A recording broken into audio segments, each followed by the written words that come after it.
We'll start here in the room. We have 2 mics. Please wait for the mic. Jeff, go ahead.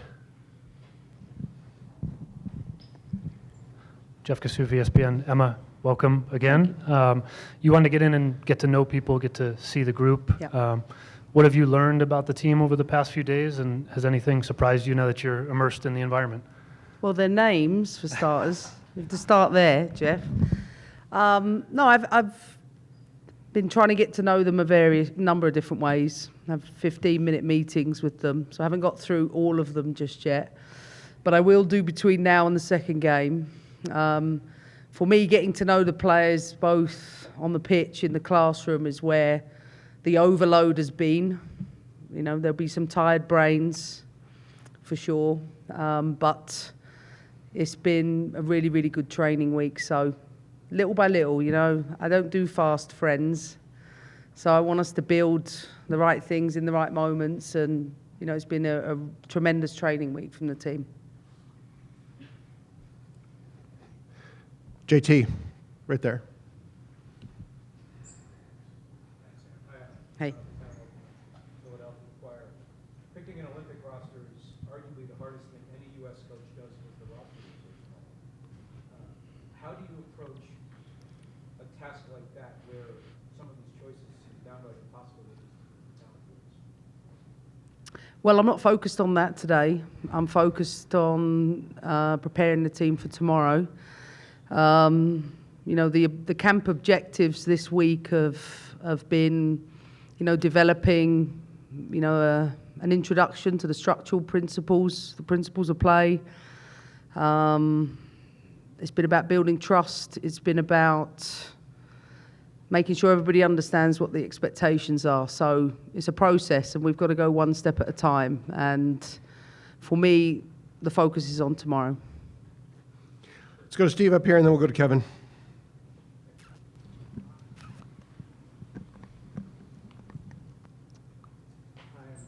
Hey. Steve Goff for Washington Post. We've seen your emotion and your energy on the sidelines and certainly out there. I was wondering, what do you love about football? Oh, how long have you got? Ask Julie Fowdy. She had to spend a month with me a couple of years ago. And she's as much of a soccer junkie as I am. So, it's my passion. It's something I've loved from the very first minute I came out of my mum's tummy. From a household of passionate football fans, and for me, this is such a privilege to do a job that I absolutely love doing, and coaching, watching, being involved with this magnificent sport is, for me, such a joy, and being back in America is such a joy. Like, Denver's a lovely place. Kevin, we're doing a switcheroo with a mic here. Hold on. Hey, Emma, nice to see you again. Kevin Baxter, LA Times. As my colleagues Jeff and Jonathan mentioned, you've only been in the job a couple of days or been here a couple of days, and it's a very complex task that you have. But in those couple of days, have you learned whether you think it's going to be easier or more difficult than you anticipated?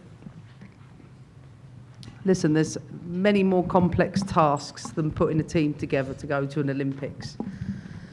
There is no denying there is an unbelievable talent pool in this country. And selecting a group of players to represent this country is, of course, going to be a difficult one, because every single player, not just involved in this camp, but players on the outside of that, are so desperate to represent USA in the Olympics. So, of course, it's challenging, but not one that I'm not used to doing.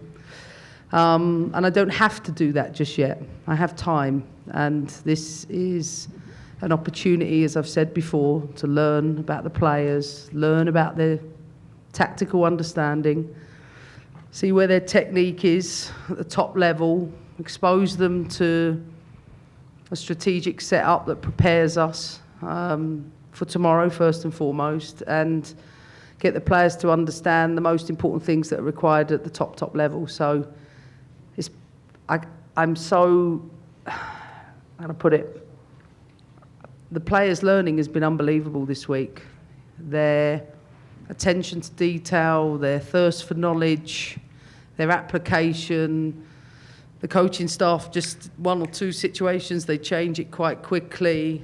We all know they're competitive, but they've been incredibly studious all week, and I'm really proud of the effort they've put in. Good. Braden Nurse with the Denver Post. Obviously, a lot of Colorado representation here on this team. I know you said you don't do fast friends, but what have you learned about Sophia, Mallory, and Lindsay during the short time, both from a personality standpoint and a play style standpoint? Thank you. Well, first I learned it was Lindsay's birthday the other day, so we had a nice cake to celebrate that for her. Lindsay's a winner, and having played in Lyon, particularly the last few years, she understands what it takes in terms of the daily behaviours, the requirements you need against the top teams. She's highly motivated to lead the team and make sure we put in place the right building blocks. Mal, I've got a really funny story about Mal. When I went to the NS, when it was actually United Soccer Coaches Convention in LA, I can't remember the year, I've told you this before, menopause is a killer. But whenever the LA convention was, and I had to coach UCLA when I was the Chelsea coach, and there was a young Mal Pugh sat on the floor, and they wouldn't let her participate in the coaching session. And I remember having an interaction with her there. I had my Chelsea recruitment hat on then, and maybe different sliding doors, maybe she would have become a Chelsea player in life. So having the opportunity to coach her now, very thoughtful, very intelligent, very methodical, and for Soph, presence, personality, desperate to take her game to the next level with the details that are required, whether it's a 9, a 7 or 11. Been really clear in her communication with me and what she expects and vice versa. The group's an absolute joy to coach. They really are. Real pleasure. For those who don't know, Mallory went to 1 quarter at UCLA before she turned pro. I think we're going to Lakin and then over here to Steph and I didn't Meg. know that. So. Yeah. That's why she was sitting on the floor. You wouldn't let her play. Oh. Hey, I'm Lakin Littman with Fox Sports. Kind of a natural follow-up to the last couple questions, but what is something now that you're here in person, you've been with the team for a few days, have stood out or surprised you about the players that you wouldn't have been able to know the last 6 or 7 months since you were not here? Good question. I mean, listen, we all know the main ingredients of the American DNA, and that will not change under my stewardship.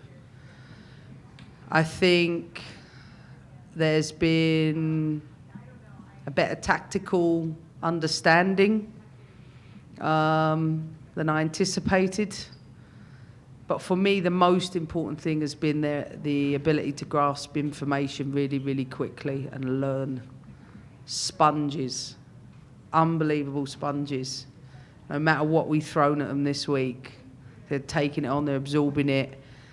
This team is desperate to improve, and it's focused on the performances and the processes to do that. Go ahead, Steph. Hi, Coach. Steph Hey. Young from The Athletic. Hello. You talked about trust. Trust is a simple word that encompasses a lot. It's hard to build between just two normal people, and in a high-pressure environment like this with high performers. You talked about competitiveness. Just wondering if, especially with an Olympics around the corner, what are some of your approaches to building trust in this kind of environment? And what do you mean by trust? There's different kinds of trust. Listen, I think it's probably right for me to say this to you on the front end. There's going to be lots of stuff I won't discuss publicly with the team, about the team, but we do it in a variety of formats. Some of it's facilitation in the classroom. You know, and as we know, when you're building new relationships, right, you start from establishing my point around getting to know their names. I want to know where they're from. I want to know how many siblings they got. It's like establishing the facts first. Then, when you got that little bit of basics, the interactions can start to happen. Then opinions start to happen. Once opinions start to happen, you know, we can start to go to the places we need. And this is just the beginning. You know, of course, this is a week where it's been an intense effort, but I think both off the pitch and on the pitch, we've done it a variety of different ways. I use lots of live training clips, you know, lots of... In fact, as structure, I've taken it from other American sports. So I'm the attacking coach, specialist, Denise Reddy's defence coach. Stuart Searle was restarts, goalkeeping, Twyla transition. So we are specialists and deliver specialist information, and the players understand how all that structure works, and it's been a good week. Meg. Hi, I'm Meg Linehan, The Athletic. I know you just mentioned the American DNA. Identity, I think, was one of the big keywords that came up during the hiring process from U.S. Soccer. You said last week, you know, Twyla Kilgore has been instituting some of the principles you want to see. Yeah. It doesn't feel like we should expect any radical changes tomorrow, but when you are having people watch this team tomorrow, what do you think they should be looking for? Well, I'm not going to do your job for you. You can do that. But I will have a dissect with Fowdy after about it. I mean, look, that's your subjective opinion, what you see. Twyla has, in the last 6 months, been put in place some building blocks. My job this week is to fill the detail. Is there going to be a transition away from that? No, it's being built upon that. I think there are lots of different things, but the differences are the details as opposed to major structural changes. Thank you. I just want to acknowledge, besides our deaf world champions, we have 4 world champions in here. Amy Ullman, 1991 World Cup. Joy Fawcett, of course. Shannon Box and Julie Fowdy in the back. We love seeing the people that set our history. All right, so Emma, thank you for your first press conference. We're going to get everybody to the mix zone. One bit of housekeeping. We'll have U.S. players there first. We'll take requests down on the field. Then we'll get the deaf players in there. And then training will be open for the first 15 minutes. One thing from me. Go.